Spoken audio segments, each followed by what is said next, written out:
হাই friends, আশা কৰোঁ নিশ্চয় সকলোৰে খবৰ ভাল, মোৰো ভাল। আৰু অন্য এটা ভিডিঅ'লৈ আপোনালোকক মোৰ চেনেলত স্বাগতম জনাইছোঁ। আমি ৰাতি 2টা বজাত এয়া যাত্ৰা কৰিছোঁ শিৱসাগৰ নাজিৰালৈ বুলি অগ্নিনাভ শিৱ মন্দিৰলৈ। বহুত দিনৰ পৰা আশা এটা আছিল যামগৈ। আজি ফাইনেলি বাবাৰ দৰ্শন কৰা হ'ব। সেয়াই আপোনালোকৰ আগতো ভিডিঅ'টো শ্বেয়াৰ কৰি দিলোঁ। ফেচবুকতে প্ৰথম মই পাইছিলোঁ, অগ্নিনাভ শিৱ মন্দিৰ পেজত লাইভ চাই থাকোঁ। এনেকৈ আৰু মনৰ বাঞ্ছা পূৰণ হয়। সকলোৱে আহিব এদিন, যদি ইচ্ছা কৰে, আশা কৰে, ভাবিব বাবাই নিশ্চয় এদিন দৰ্শন কৰিবলৈ আপোনালোকক নিব। সেয়েহে আমাৰো আশাটো ইয়াত পূৰণ হ'ল।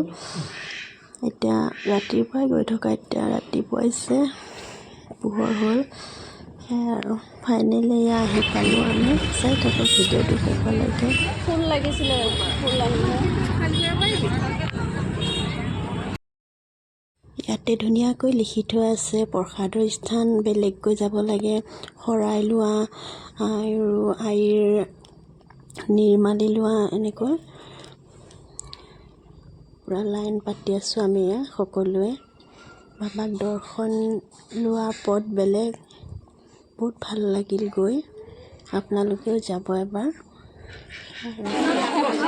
মই আগত নামটো লিখাম।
নাই কৰা সেইটো তাতহে মেইন দুৱাৰ নেকি?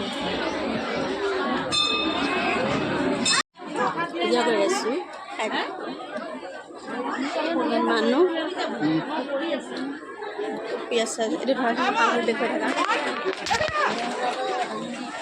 চেণ্ডেল পিন্ধিবলৈ ক'ত আৰু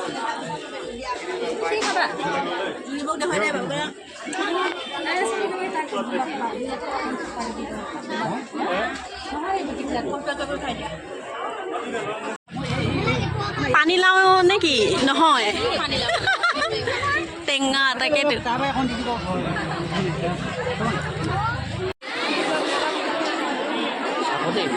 বস্তুখিনি